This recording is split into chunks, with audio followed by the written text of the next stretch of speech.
Magagata ako ng tilapia. Lalagyan ko muna ng asin. Native po itong tilapia. Native. Tapos, lalagyan ko ng panakot. Yan, marami. Gusto ko yung ganyan sa tilapia. Maraming panakot para matanggal ang langsa. Yan. Buyas, bawang na yan. Ito naman si luya. Yan. Gusto ko yung ganyan. At saka may tanglad. Yan. At saka ito pa. Kulang pa yan. Paminta. Yung ganun dapat. Ito pa. Meron pa. Pamintang dahon. Yan. Yan dapat na masarap. Mabango. Okay.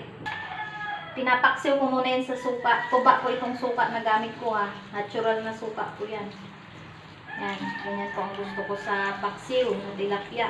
Tapos pag natuyo, gagataan. Ayan po, magagata po ako ng niyog. Lalagyan natin ng sili. Yan, labuyo. Ito, gata. Kakang gata yan ha. Dalawang buong niyog yan. Yan, kulong-kulo na yung native kong tilapia. Malapit na po yan. Ito na nga po, luto na ang aking tilapia. Ayan po, at masarap na po yan. At malinamnam ang sabaw. Malapot. Yan, native na tilapia. Pinaksiw ko ng tuyo, tapos ginataan. Organic po yan lahat. Ang ingredients niyan, wala pong mga Yan, din ang sarap po yan. Sa kaning bahaw lang. Swabe na, solve ka na. Bye! Salamat!